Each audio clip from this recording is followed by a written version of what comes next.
What's up, guys? It's been a long time since I've posted.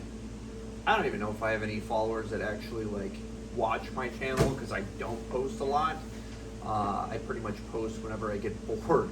So obviously it's December here in Northeast Ohio, and it's starting to slow down a little bit. So that's kind of what this video is about.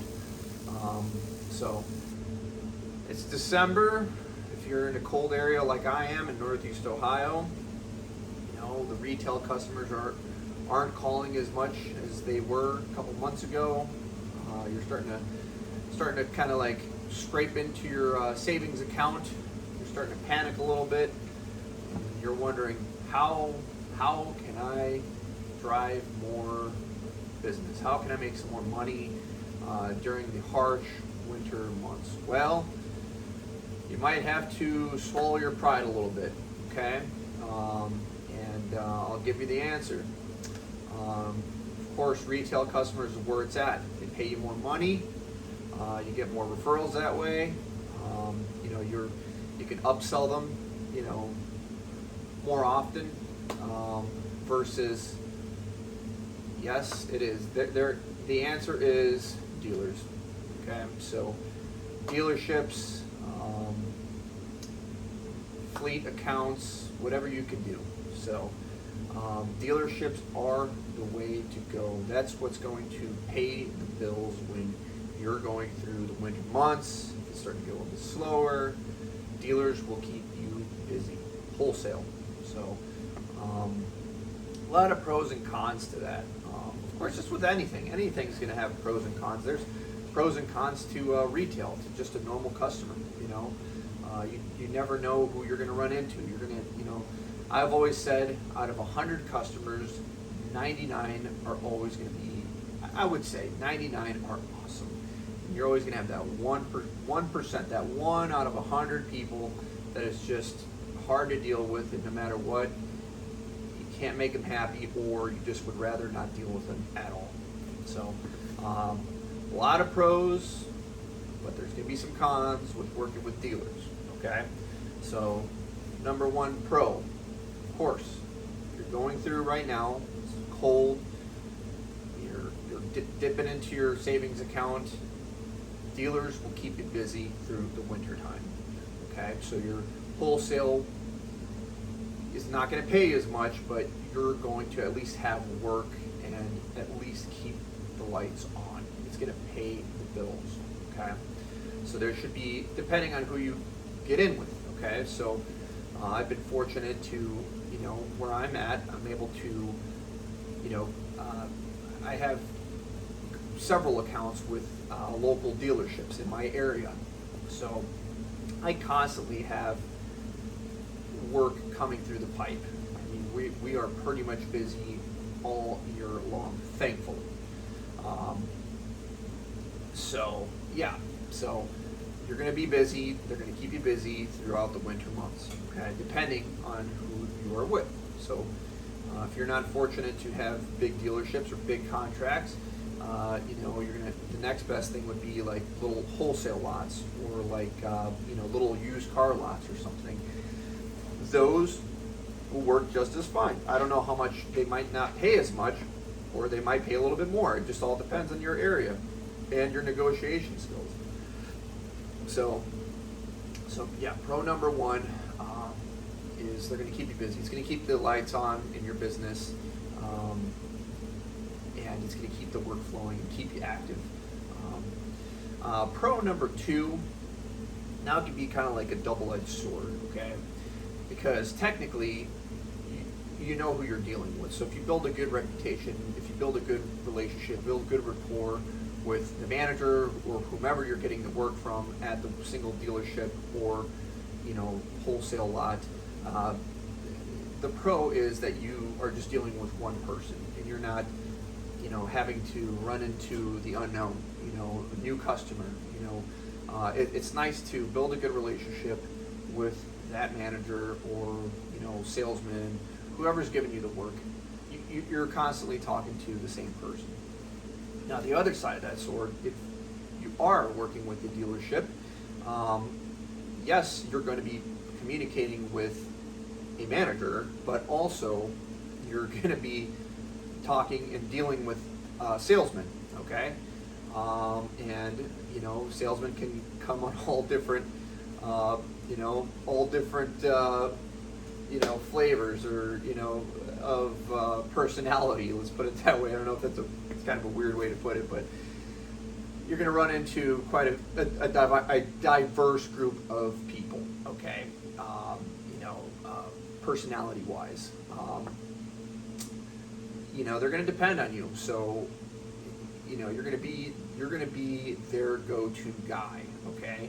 And you have to understand. I was a salesman for years at a dealership, and you have to be very empathetic, towards their job. Their job is to sell a good looking car, clean car to a customer. So you're not only, tailoring to the salesman, but you're tailoring to the salesman's customers too. So technically you've got like 3 customers if you're dealing with the dealership: the manager, the salesman, and the salesman's customer. So I know it's kind of a more in-depth look. Maybe I'm looking too far into that, but that's kind of like the realistic breakdown of that. So that's the other side of that sword. The one side of that sword is, yes, you're only really, you're dealing with one person on a daily basis, but if you don't do a proper job on a certain car, you're going to hear it. You're going to hear it from the salesman. If they have a bad experience with a customer that points out something, that's going to come right back to you. So, so that's not always fun. But if you do a good job, you shouldn't really come into that as often. So you try to do your best with taking care of your dealership's cars.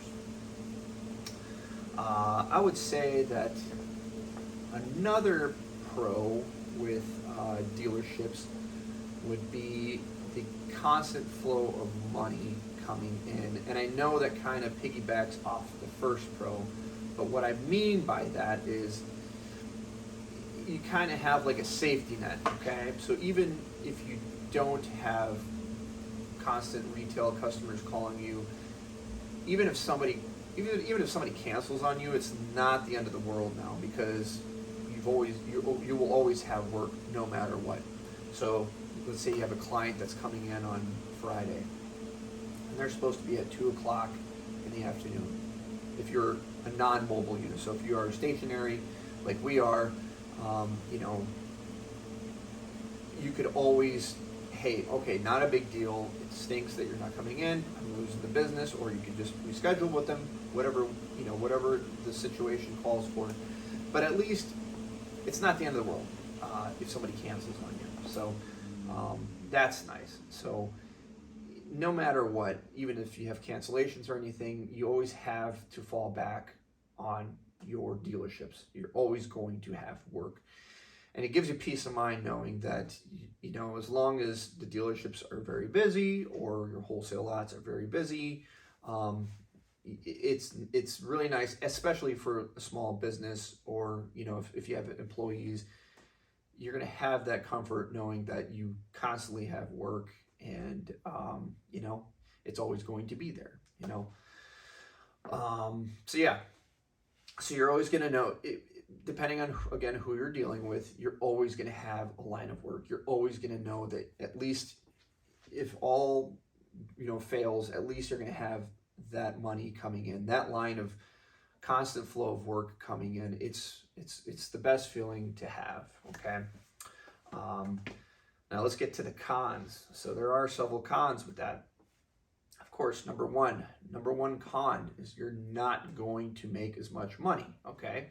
Especially with, if dealerships, they're kind of stuck in the Stone Age as far as pricing, and I say that respectfully, but detailing is the one, it's the one art, or the one trade that has kind of been left in the dust, okay?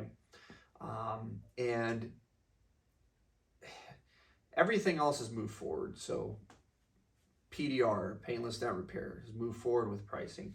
Your parts department's moved forward with pricing. It's adjusted with inflation. you name it, the body shops, all the rates have gone up. Hourly rates for, the mechanics, everything's gone up. They've all adjusted. These car lots, these used car lots have all adjusted for all these other trades. But I do feel that detailing has kind of been left in the dust. I've talked to some detailing companies in my area that are still charging only $125 for detail, which is insane. That I don't know how you can run a business, even on the wholesale side, charging $125. It's not my business. Maybe somebody else can figure it out, but I can't imagine that you could do a good job, take the proper amount of time to recondition a vehicle, to get it up to standard, and only charging $125. I mean, we charge more than that for an exterior detail. It's insane, So that's that. So the first con will be you're not going to get paid as much. Now it's up to you to negotiate what your price is, of course, and what your worth is. I mean, again, it's all going to come down to how good you are. If you're a wordsmith, if you're a good salesman, good salesperson, it's going to come down to how you are able to paint a picture to the manager or to whomever, the owner of the business, paint a good picture of your business and how much value you can bring to them. So, but they are going to expect a lot of dealerships, a lot of wholesalers, a lot of owners of small, companies are going to expect, hey, if I'm giving you constant work all the time, we kind of want like a flat fee. Okay, a lot of dealerships you're going to run into. They're going to want just a one size fits all. So what their argument's going to be is that, hey, we're going to give you some easy cars, but then you're going to get some hard ones. Okay, so for the easy ones, we're still going to pay you a certain amount. But, I know you're going to get a couple hard ones, but, hey, we gave you all the easy ones too. So, you're going to run into that. So it's going to be kind of like an uphill battle sometimes, depending on who you're working with. Of course, everything's contingent on who you're working with. Thankfully, the manager that I work with at one of our dealerships is understanding. We are in Northeast Ohio, so we're getting a lot of commercial vehicles from one dealership where it's like, hey, man, the price that we're charging, I understand that we get some of the easy ones, but, this thing's taken us 4.5 to 5 hours, sometimes 6 hours to clean this, F350 or, 3500 HD. I'm going to need to get X amount on this. It's not going to be this price that we have set for the other cars. So again, it's all down to negotiation. Everything's different, and hopefully you can run into somebody who's understanding about that. So that's going to be con number one. You're not going to get what you are charging for a normal retail customer. You're just not. Okay. And again, prices are going to vary. I've called out of state, and I hate to keep on the subject here of price, but it's kind of important. But I've even called to California, and yes, I do call other places. I call other states because I like to know, hey, what are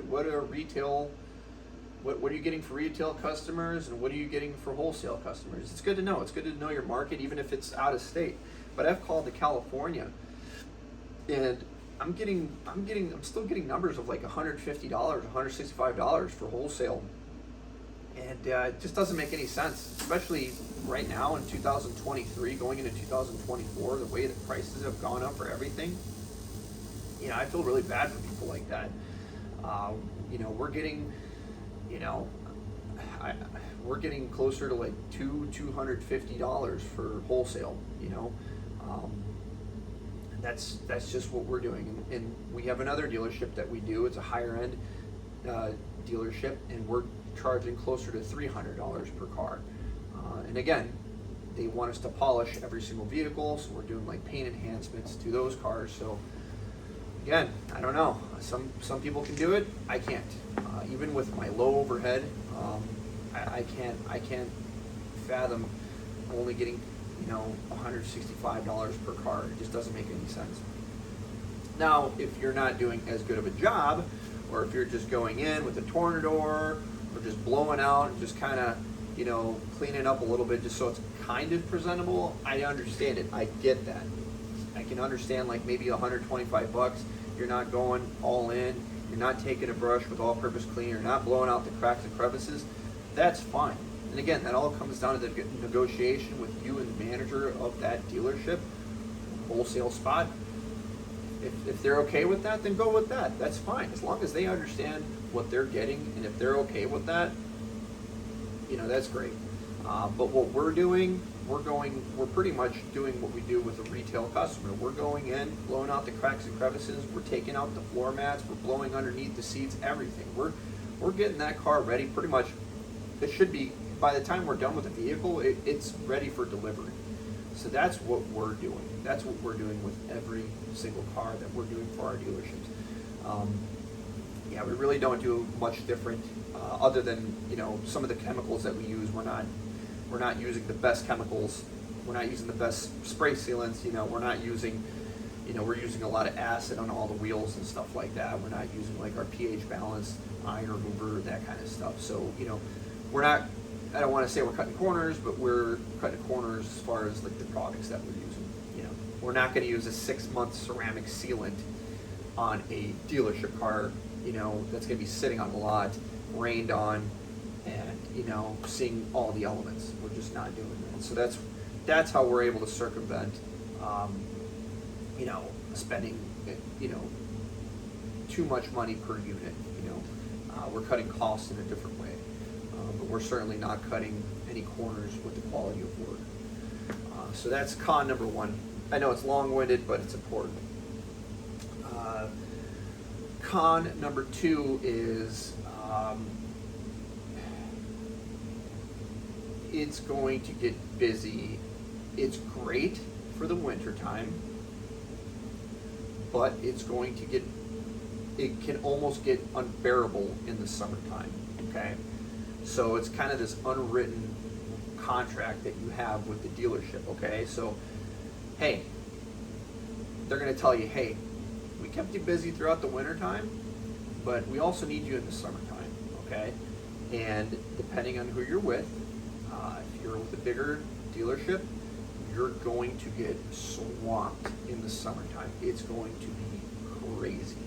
So you're going to have to figure out how to juggle between your retail customers, and then you also can't forget about the guys that took care of you throughout the winter times. Okay, they kept your bills paid throughout the winter.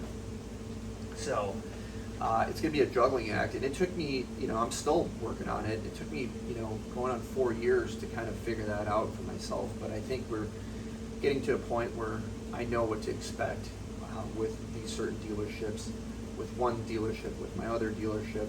And we've kind of, we figured it out, kind of. So still gets hectic, during the summer months, but I think we're getting to the point where it's manageable.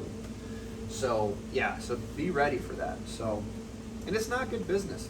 It's not good business if you ditch them in the summertime. It's just not. It's you signed up for it. You got the contract. They gave you the work. They're holding up their end of the bargain. So it's, you have to hold up yours. So, but again, not everyone's cut out for that. That's why a lot of people don't do it. But if you can figure it out, it's great. It's great to have. Like I said, it's good to have that steady stream coming in. But just remember, it's going to get crazy in the summertime. Summertime months are going to get hectic, no matter what. Okay, so just be ready for that. And what comes along with that is, sorry, I had some soup before I started this video, but so what's going to come along with that is you're going to be, they're going to really depend on you. So you got to treat that. They're going to be, believe it or not, they're going to be your best customer. Anybody who hands you 10 cars per week or more, that is your best customer. I know they're not paying you as much, but again, they're giving you that work, so they're going to depend on you. So you're going to kind of be their personal, assistant in a way, or they're going to look at you kind of as an employee, as much as you don't want to be that. I know when you're in business or you are your own contractor, but it's going to turn into that, and it's not all cons, the pros are going to be, hey, you're going to make some friends, dealerships are freaking awesome, man. I worked at one for 7 years, okay? You're going to find a lot of characters there. But as much as you own your own business, you are going to be kind of looked at as kind of an employee, okay? You're going to be there probably every single day, talking to the guys and gals there every single day.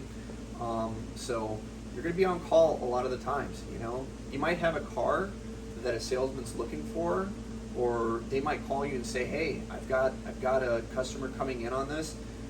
They're coming out of state, or they're driving 3 hours away. I need this thing clean. Can you do it for me? And again, you make that call. Obviously, 3 hours, bad example, but if you can get it done, great. If not, then you got to tell them, hey, listen, we'll put it on the schedule next, but we'll do our best, but you're going to get those calls. You're going to get those calls, every week. Every week is going to be a new thing. So just be ready for that. So yeah, it's a lot of pros and cons. I'm happy with it. Like I said, it was hectic the first several years figuring it out. I got really overwhelmed at certain times, but I'm pretty happy with it. That's kind of how I was able to quit my job and go full-time with my detailing company, is because I hitched onto a dealership and they were giving me work constantly. This was right before COVID happened, and and it was good. I was building up my reputation, building up my retail side, but it was nice because if I didn't have work, I at least had something to do. Wasn't as much, like I said, it wasn't as much as what I was looking for, but having some work is a lot better than having no work. So what would you rather have? So if you're stuck in a bind, you don't know what to do, if like right now it's right before Christmas time, and if you're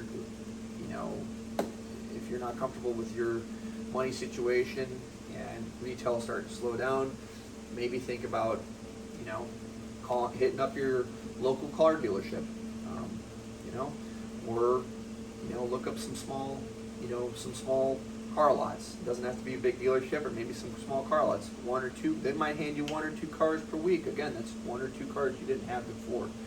So, so I hope whoever's watching this, it might be nobody, I don't know, I don't post enough, but I hope whoever's watching this, if you're still watching this, if you're still listening to me ramble, I hope you do better.